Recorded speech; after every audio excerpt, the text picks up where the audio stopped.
یا قوی یا عزیز یا جبار السماوات والارض، اے اللہ جس طرح ان مظلوموں پر یہ آگ کی بارش کر رہے ہیں، اے اللہ ان کے دلوں میں آگ پیدا فرما، ان کے گھروں میں آگ، اے اللہ ان کے ہر جگہ آگ ہی آگ کر، جس طرح نبی نے بد دعا کی تھی وہی ہم بد دعا کرتے ہیں۔ اللہم املا قلوبہم وقبورہم وبیوتہم نارا، اے اللہ ان کے گھروں کو، ان کے قبروں کو آگ سے بھر دے۔ یہ نبی کی بد دعا ہے جنہوں نے 70 صحابہ کو شہید کیا تھا، یہ تو ہزاروں لاکھوں کو مار چکے ہیں، ان کے اوپر بد دعا واجب ہے۔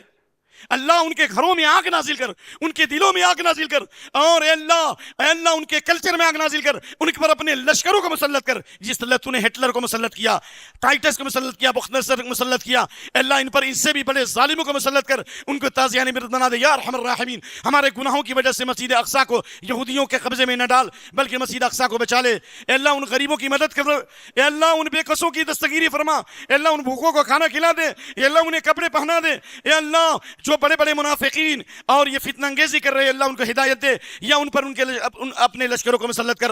اقول اللہم انصر دینک وکتابک وسنت نبیک وعبادک المؤمنین۔ سبحان ربک رب العزت عما یصفون وسلام علی المرسلین والحمد للہ رب العالمین۔